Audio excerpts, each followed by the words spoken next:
Hello, ladies and gentlemen, and welcome back to more of the Dota 2 Asia Championships 2017 America Qualifier.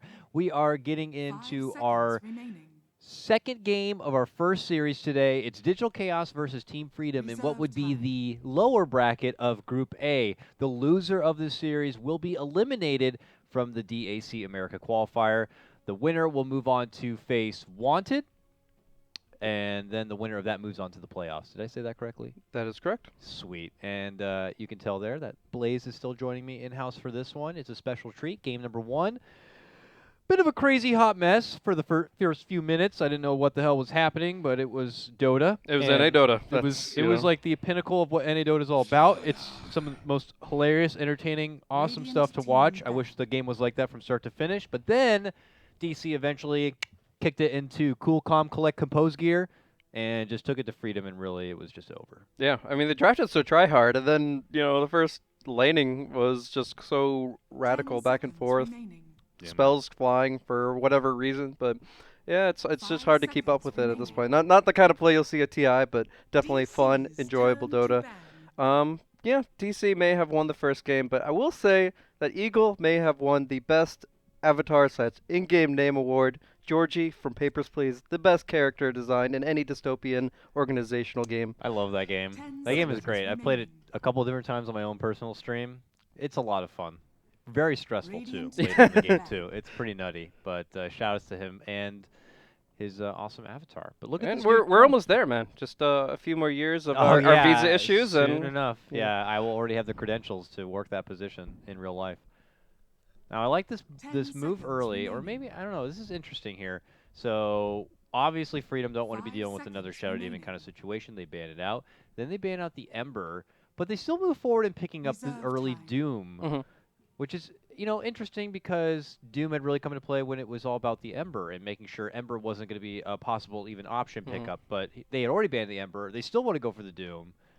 And it's not like, an IX Mike special offlane Doom No. for just Freedom because they've already got the Underlord. So why? Why do you think the Doom? I So mean, early? essentially because Leshrac didn't work. Eagle from what I've been seeing, he plays either Doom or Leshrac, He and used to play a lot of Skywrath Mage. yeah, Is no, that- no, he definitely has his history in other heroes, but in the past like dozen games, like it's just Okay. an entire laundry list of like 80% either one of those two heroes. Fair enough. So they picked the Doom, but DC answered back with pretty much the perfect heroes to deal with Doom. It's like Lone Druid doesn't care about getting doomed at all.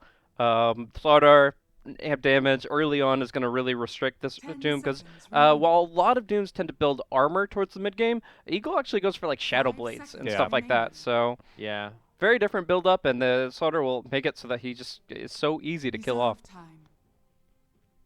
Could see DC just even build on this minus armor if they wanted to as well.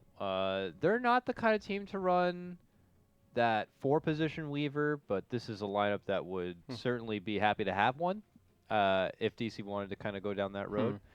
But What do you think about Wisp here? I think it's a good soft counter to Doom in the sense that anybody gets doomed, you just relocate them out. You get kind of the ability to match global with global in terms of movement with the Underlord. I actually think that it could be a pretty strong pickup for DC.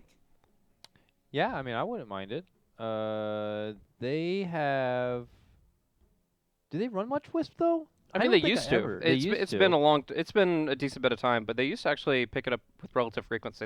It's interesting how DC has evolved because they actually have played through so many different metas, and the way I see it is that they've kind of picked up strategies from each and every region. As DC built up to TI, the months leading up to that, whether they're at the summit or every other tournament, I mean. Obviously, a few of the majors and major qualifiers, they always seem to be picking up strategies from each team. And it was just like, okay, well, China's doing this. Let's see how we run it. And so they started running Drow strats, and then they started running Wisp strats, and then they just had all this kind of amalgamation of knowledge that Mizra was able to put to work, which is why they were so versatile at TI. So, I mean, you have to ask, like, when you ask if that's like a DC strategy, if that's something that DC want to run, it's like they can run just about anything. I mean, they invented this support Slardar support Venge stuff at TI when that was completely unheard of. So, or actually no, it was carry Venge support Slardar, but all the same, like it's just changing it up the game is what DC's all about in my mind. So don't take anything at face value in this draft. Yeah. It makes it so hard, especially lately with a lot of the ways of how creative some of these drafters could be. You can't really just make calls anymore as far as what they're going to be doing. But But here they get the Vengeful Spirit, as you were kind of alluding to a bit, and talking about a Horned and True DC Classic. And Freedom will move on and grab up the Disruptor here. So another one of those pickups where it's just like, how I felt about the Doom. It's like, I don't know where its exact position is, who he's here, what's its purpose, but, just something that works for Freedom. It's a great pick. It does a lot in the game, but, normally we'd see Disruptor as more of a niche pick in most drafts. Disruptor is an amazing hero. I actually feel like it should be first phased a little bit more often, just because it's such a generic hero. You can build around it in any way. It's a great pick for pubs when you want to just grab random support that does stuff, because you can always control the fights prior to the enemy picking up BKB. And you can, generally speaking, control the lane pretty well in terms of a good 5-position support. So the Disruptor gives a lot of breathing room for the Doom. Eagle can roam around wherever he wants. He doesn't have to stick to a certain lane, because Disruptor's got the bottom lane covered. But yeah, there isn't a specific hero that he's counteracting necessarily. Glimpse is good against Slardar, but it's not necessary. And then, yeah, he's just kind of comboing up with the Underlord. They want to Pit of Malice, Kinetic Field with the potentially Static Storm and Rain of Fire all going down in one little spot, which can be nice, but DC don't have to play into that. If they want to isolate a target, go Blink Crush Arrow and go for swap play, it's just like they can isolate single targets, and they don't have to clump, because Lone Druid has such a massive attack range with Dragonlance and the level 10 talent that you can really just keep your heroes very well spread out in a concave, and Disruptor doesn't, and Underlord really can't control that kind of position. Freedom with their last ban out the Bat Rider. So do you think that this is going to be a 4-position Slardar? I think so, actually. I think it's not more powerful than the offlane Slardar, but I feel there are so many great offlane options still in the pool for Moon Meander that you might as well just put this as the 4. And you go for the negative armor you're talking about. Wave of Terror, amp damage, you get that from your supports, and then you get this offlaner that can do more. Final ban for DC will be getting rid of the Weaver, and they'll go for the Bane here. So this is looking like it will be the off-lane, Moon Meander, Slardar, and mid-lane Weehaw, Mirana, Venge, and Bane supports. Yeah. So I have a pretty good explanation for a lot of the heroes picked here, but Bane, the only thing I see is the Arrow Nightmare synergy. Other than that, I'm actually really surprised this hero is in the draft. Yeah, it's not like there's like a BKB dependent core yet for Freedom that you're like, you don't know what carry you're up against. Yeah, you don't know if they can just easily pick a hero that isn't as directly countered by Bane, gets a Linked Sphere early on, has plenty of attack damage, so Enfeeble isn't less effective. I mean, I don't know, unless they do some like crazy. Have you ever seen like mid lane Lone Druid and they take Resolution Venge to the top lane and then it is still a support? Like, I don't know, you'd have to do some crazy role bending. Yeah, if you're DC, to try to still be able to make this Yeah, I mean, don't take anything at face value. Yeah. They could do some crazy lane swaps where it could be like a carry Venge mixed in here somehow, but I wouldn't necessarily count on that. Let's see, like if just watch Weehaw roll with like a mid lane. If you wanted to theorycraft that, you'd have like a off-lane Bane Mirana duo. You'd have Weehaw solo mid Lone Druid, and you'd have a solo safe Venge, and then the support Slaughter. But all in all, that's pretty far-fetched. I think we're just going to be seeing the classic Bane will roam a lot for mid and try to shut down the Invoker. I hope it's something funky for the sake that it would just work with how you went into that bit with not taking anything DC does with face value and just always having ever-evolving kind of drafts. If even here and now they just totally had another swap around game changer, that would be nice, but we'll have to see. We don't have the luxury of seeing them jump on their heroes anymore.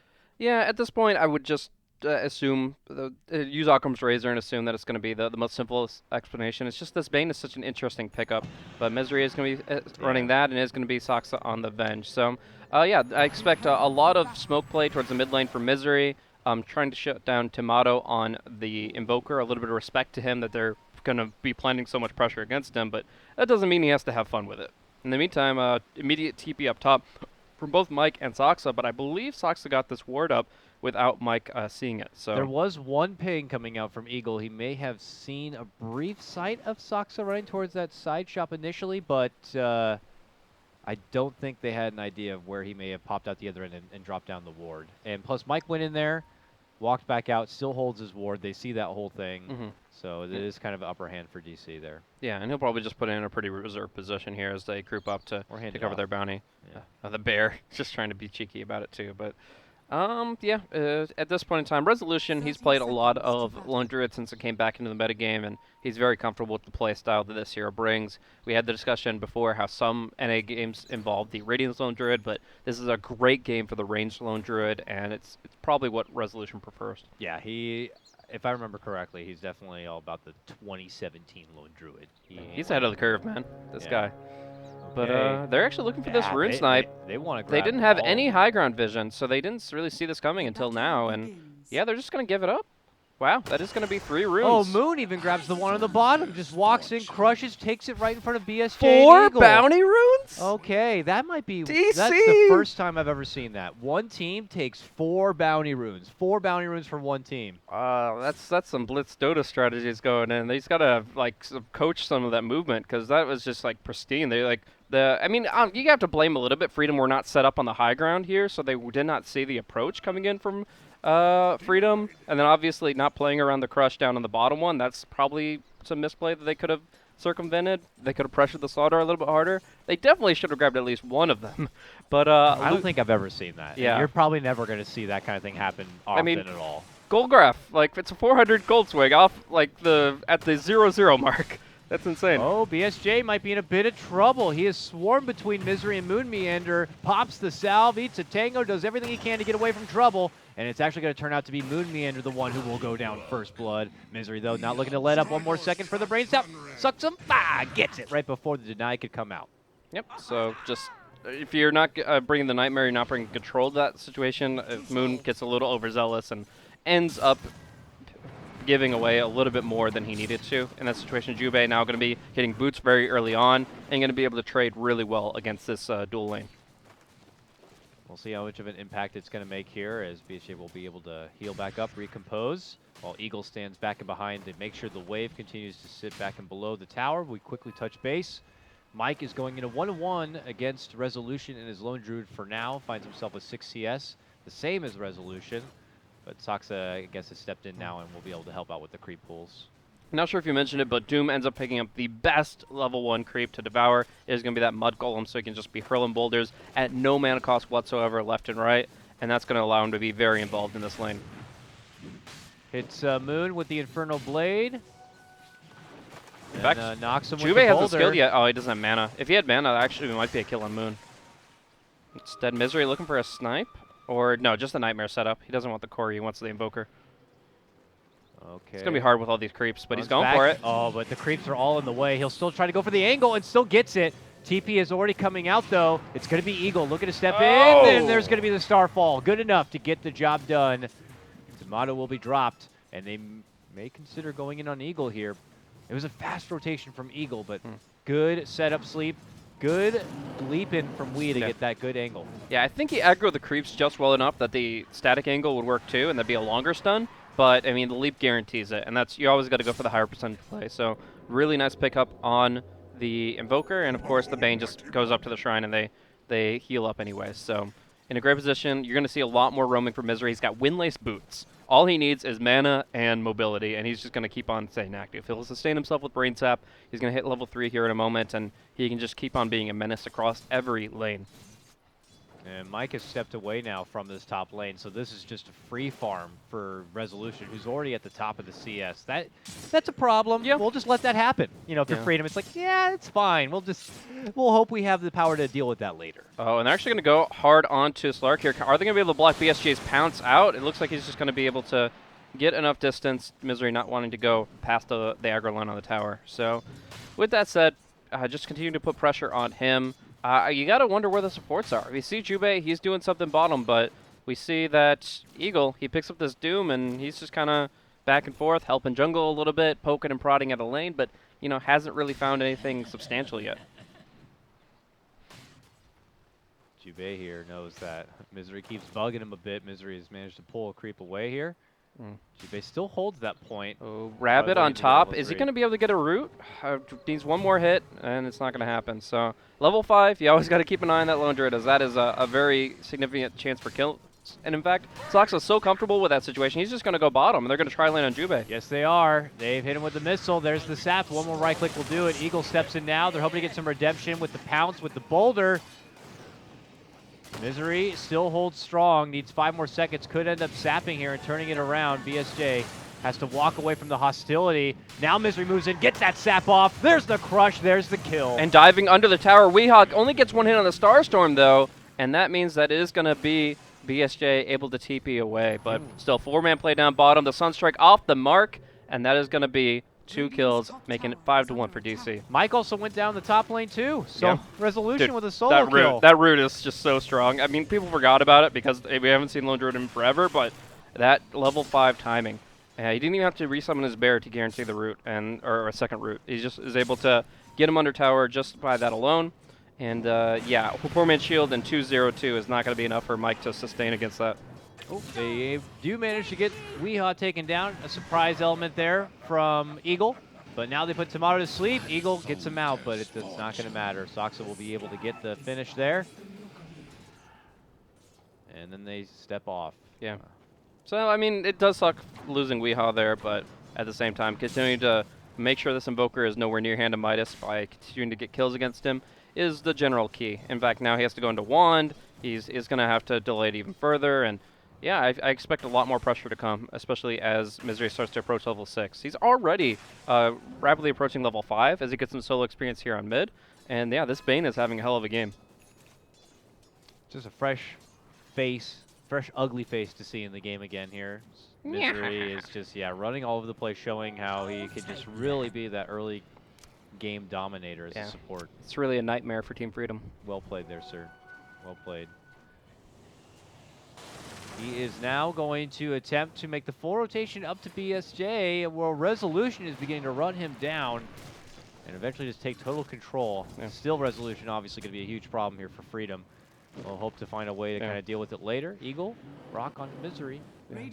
Does actually surprisingly puts another point to Rabbit rather than going for the true form here. If Rezo pops true form, he can battle cry and just take that tower, no problem. They already glyphed it, or they haven't glyphed it, but it's still really potent to get that battle cry out when you have this essentially like a 1 versus 0 lane where you just freely get to poke at the tower as much as possible. But he gets the Rabbit, he gets that speed, and that probably gives him a little bit more kill potential for those that are defending the tower. Freedom are trying to make maybe a setup happen here, but there's a ward on that high ground along with their own. So Resolution sees troubles coming, and he's happy to run on out. Juve only has level 1 of the glimpse. And oh yeah, you're right, down here below, Misery. Sleep onto the Invoker? Yeah, Wii was a little slow. I guess his arrow did not, he used it. I guess it went on the creep wave, but you know, Misery is just trying to do it yourself. He's just trying to find that pick off one way or another. Mike's here now, though. He doesn't have a point yet into pit, so can't really slow them down from running on out from trouble. Oh, BSJ shows up to the shrine and will be there to welcome Misery with open arms. Takes him down. Jams it in. Nice. And Weehaw will be able to TP away. So, not all bad for Freedom, but they are off to a rocky start as Rezo's about to take this top tier 1 with the help of Soxa, going for 2 points of Vengeance Aura. The reason Vengeance Aura is better to skill up in this matchup than in your standard game of Dota 2 is because you're up against a Pit Lord. Pit Lord's aura, the Atrophy Aura, is essentially in direct contradiction to what Vengeance Aura is all about. It's an additive equation, so the more Vengeance Aura you get, the less you have to worry about that Atrophy Aura, and across the board, you're getting a lot more damage. And I would imagine Sox is going to continue to just find his way to build up some more farm and XP.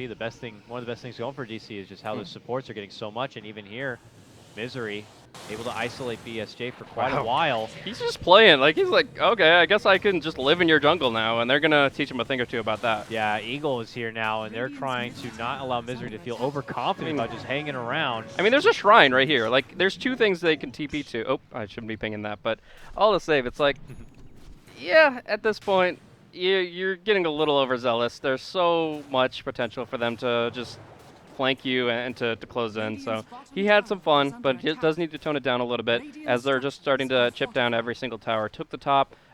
Mid's actually really low, and bottom was about to fall. Also have rotations coming to the bottom lane. BSJ showing up to look to punish maybe Moon, who is trying to get in there with that extra amp damage. Gets one onto BSJ. DC take their tower. Resolution gets the last hit, and they look to run.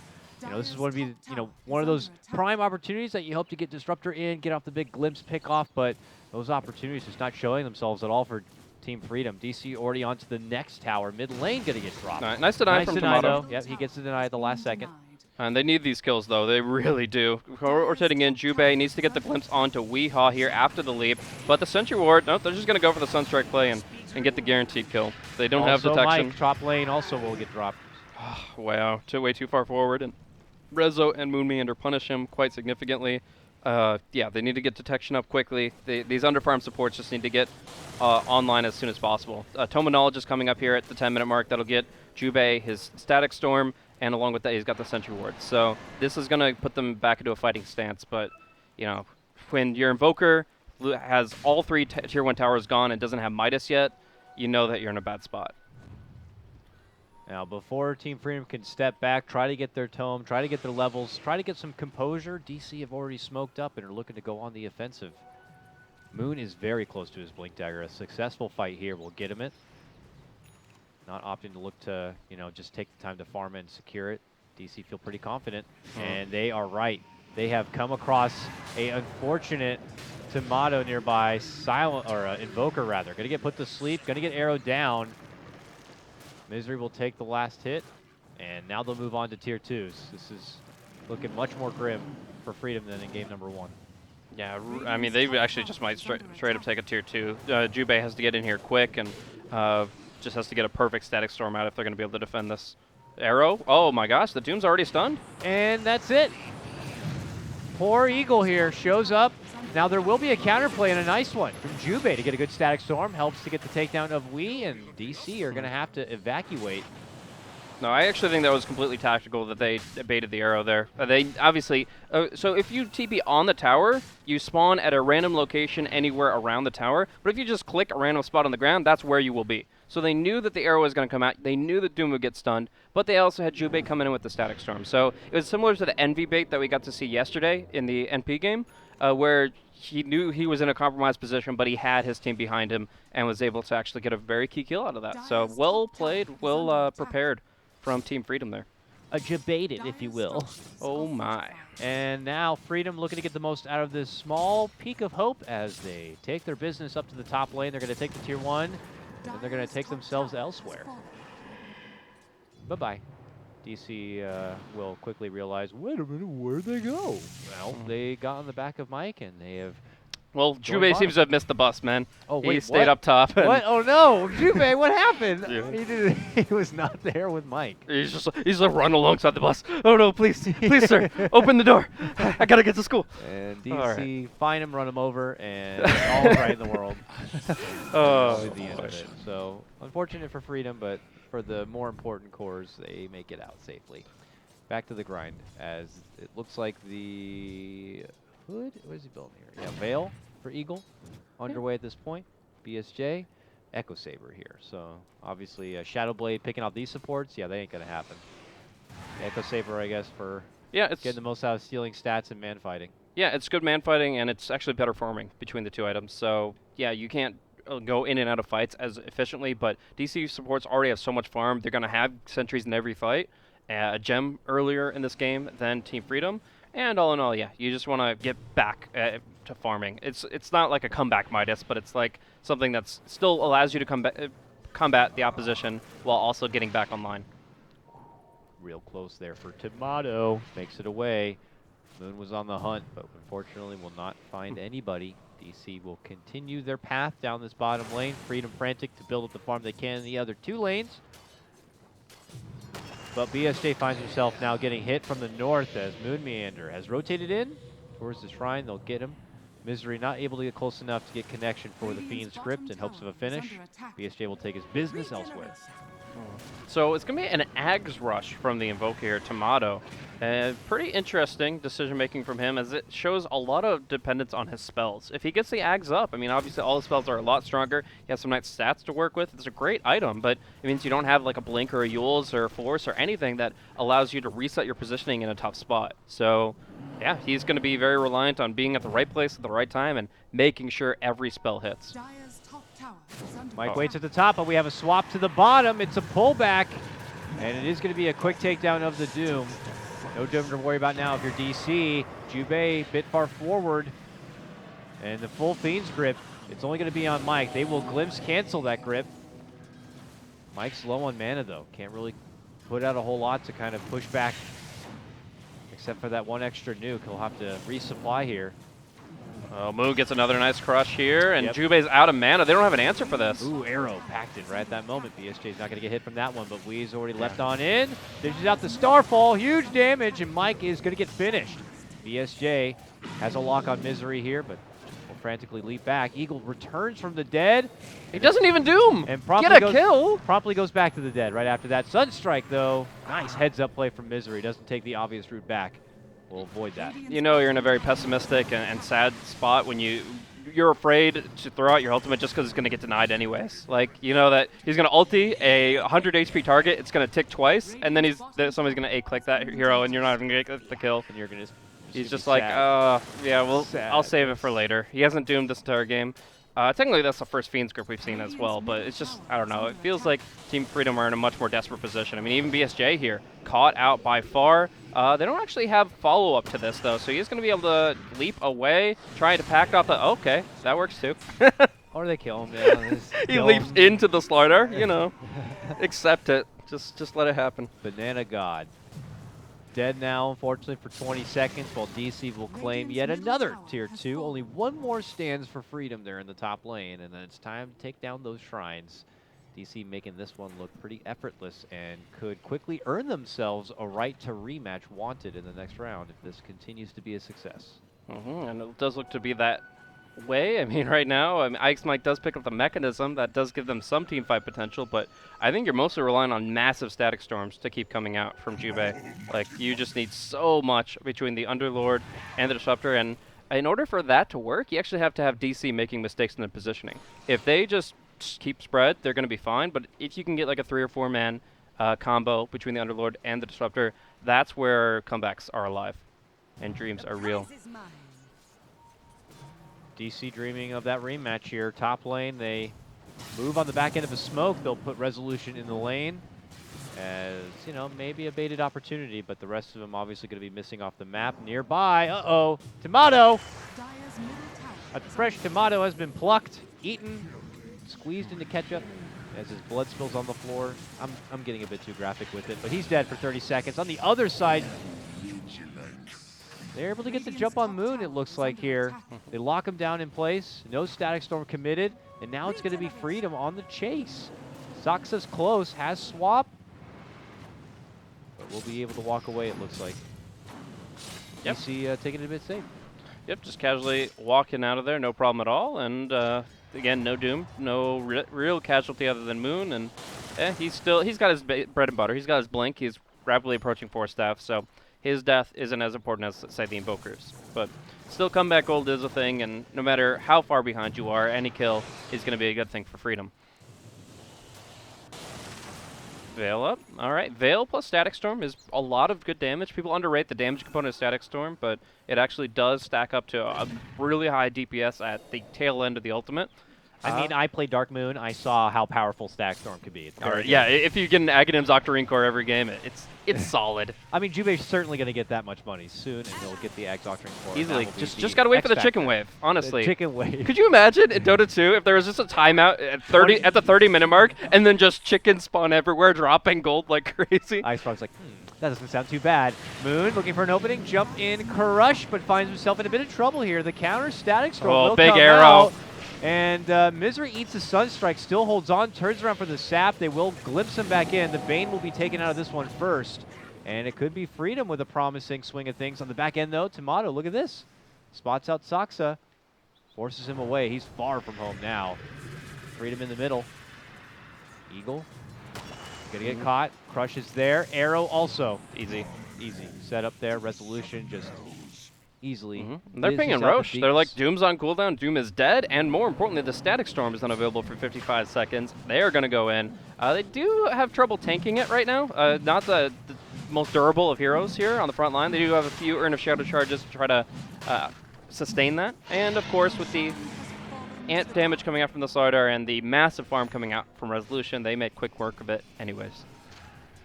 All right, DC have an Aegis now. I'm curious to see what else they feel like they need to pick up before they try to go put a pin in this game.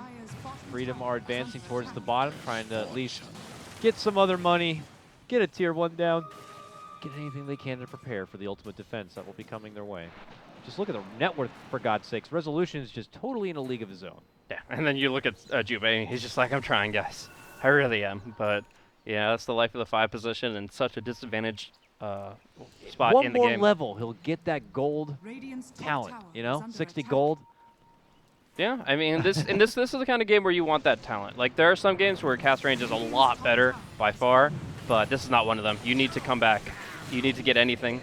Each Rankle Boots would be a luxury, I don't know. And they're taking shrines. They've taken the top tier 2, no problem at all, so the shrine will go down up top, and, you know, that opens up the map entirely. They got a good Dire Observer Ward about to expire down bottom. I'm sure they're going to be making moves into the Radiant jungle and continuing to suppress Team Freedom's farm. Did he actually? He didn't even go for the Echo Saber. BSJ had that in his quick buy and just said, "Yeah, let's go S and Y. This isn't classic working." Sanjin Yasha. I mean, this is when the game just really isn't working, and you just need a little bit more. I mean, it's not even a reliable slow like Echo Saber. You're gonna keep them slowed with just a second hit there, but here S and Y, it's a main proc. You're doing what you can. It's all about the movement speed. The only reason to go S and Y at this stage is just to stay mobile on the map, but. It's tough, man. It's a tough life here for Freedom. DC now finish off the second shrine. Freedom have no access points. Moon sets up yet another wonderful crush, but the team not looking to commit too far, except for Misery from the high ground. Gets a fatal bonds, all for Jube there. A swap back for Mike, too. There's the crush again from Moon to cut off his way. Here comes an Invoker combo, though, from Tomato. Does some good work. We'll get the finish on for Moon, but it's Resolution. Look at that guy. He's a turret on the low ground, just shooting out laser cannons. And it's going to be wiping away Freedom here. Only 2 left to survive. BSJ, a lone defender here with Tomato, trying to hold up to the Bear Man. Yeah, he can't do anything to this Bear, honestly. If he gets close, he probably gets rooted, and then he just dies straight up without the Dark Pact. Or, sorry, without the Shadow Dance available. So, nice few pickups there. Misery starting it off. And, yeah, Moon, you know, going as far as he needs to continue the siege, but in the end, they're still happy with the status quo. They're like, okay, well, we still have Aegis on the Lone Druid. We have complete map dominance. There's one good Observer Ward on the high ground here, but they're walking into trouble, and they actually popped the Doom of Mirana. Okay, well, DC tried to step away. Glimpse, Kinetic Field, not going to allow the Trap of We. Resolution just pokes him back. Don't even come up here. Don't even come up here. Get back home. Oh, poor little Jube. Tried to TP back, but he gets caught. Drops down what he can. On to 3. A Static Storm Kinetic Field combo does leave Resolution alone here with Moon. They're going to be able to take out Moon. An opening for Resolution was briefly there, but again, that's going to be only for the Aegis. Swap back, arrow. Stun from Saxa with the arrow on top of it. Mwah! Beautiful play coming out from DC as they try to put a nail in the coffin here. Heading into the mid lane. Waiting for the fortification to expire.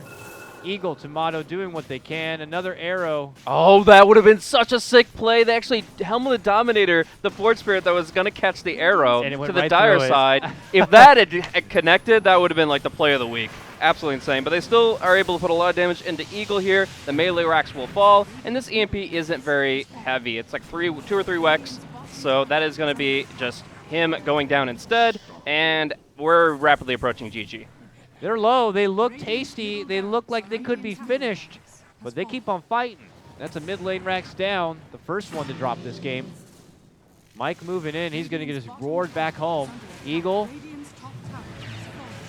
And he gets put to sleep, but he's set to go out. Tomato's going to be forced to buy back in what could be the final hurrah of Freedom here in DAC. A loss here certainly means their elimination from this tournament, and they'll have to move on to the next qualifier. It looks like it's going to be DC setting up for a rematch against Wanted, as they will just begin to savagely run through the rest of Freedom. The good game comes out from Mike, and Freedom will... We salute you, Freedom, but your journey at DAC is now over. Congratulations to Digital Chaos. They will get the rematch against Wanted. And this is where Liberty dies, in Group A of DAC 2017. But all the same, DC definitely well-deserved. Little climbing start, but they got it together. They just played tried and true. Their Dota, and They were able to control the game really well. So across the board, it seemed like Team Freedom had trouble in the laning stages, and especially beyond that. They're moving on the map in the mid game. BSJ finding enough farm to really make a dent in the way the game was panning out. Misery was a real slayer in this last game, dude. Yeah, his Bane was awesome in this game. He really just got me excited about Bane again. For a while there, it was like Bane was the go-to first ban, first pick. We saw him wreaking havoc, even more outside of the classic Bane-Mirana combo, just being that, dominant, imposing force in the laning phase. And here, Misery doesn't just do it in the laning, in one lane. He takes it all over the place, sets things up nonstop, and really goes to work. Got to give shout-outs, of course, to Moon Meander as well. Sporting that ridiculous set. He is setting up all these awesome crushes for his team to capitalize on. It just makes, things so easy for someone like Resolution, who all he has to do is farm up, be a lone druid, and, you'll win the game. Really doing work on that 2017 lone druid that we all know and love. Yeah. Yeah. Solid stuff, of course. Solid Gets to be the stuff. showstopper, the backbone of the team, but I mean, yeah, I think that I was skeptical with the Bane pick because they were up against Evoker, Disruptor, a lot of easy ways to interrupt the Fiend's grip, and I didn't see too much in terms of synergy, counter synergy, and the carry hadn't been picked yet. But despite the Slark being a pretty good hero to deal with the Bane, Misery was still able to make a very high impact early on, and just every fight subsequently, he just always was in position. He's a very tanky support early on, so he just kind of gets to go in and do his thing. And other than a few overzealous dives in the jungle, I definitely think he was the MVP of this game. And as a whole, DC definitely deserving this 2-0 win. All right, we will see more of DC here in the DAC qualifier as they're going to be slated once again to go back into a matchup against Wanted. Freedom, it's the end of the road for them, but I'm sure we'll be seeing Team Freedom play once again. Probably upcoming Kiev qualifier, I would say look out for them. They're still sporting the team house. They're still grinding their way. If you're a Freedom fan, show them some love and support on their Twitter and keep an eye out for them at future qualifiers. DC fans, praise. You stay alive, and you get to move on to the next day. Today, though, we are not done yet. We are going to be going into yet another series. Coming up next, we hop over to Group B losers, where we are going to have a all South American affair, Blaze. It's going to be Infamous versus SG Esports. A fun little fiesta. I'm excited. Should be hype. Let's go ahead and cut to a break, guys. It is going to be, oh goodness, we have a bit of a break here, Blaze. Oh my goodness, everybody. You are not going to like what you're about to hear. We are going to be cutting to an intermission, and it is going to be about 1 hour and 15 minutes. That's like a long freaking time, I know, but go play some Dota. Go have a snack. Go take that long poop you've been holding in. Whatever it is, come back here at 4 p.m. Pacific, 7 p.m. Eastern for the start of Infamous versus SG Esports. I'll throw the timer up on the screen for you. Show your support to both myself and Blaze. Catch me at Dakota Cox. Catch him at Blaze Casting. We'll be back with more DAC American Qualifier action.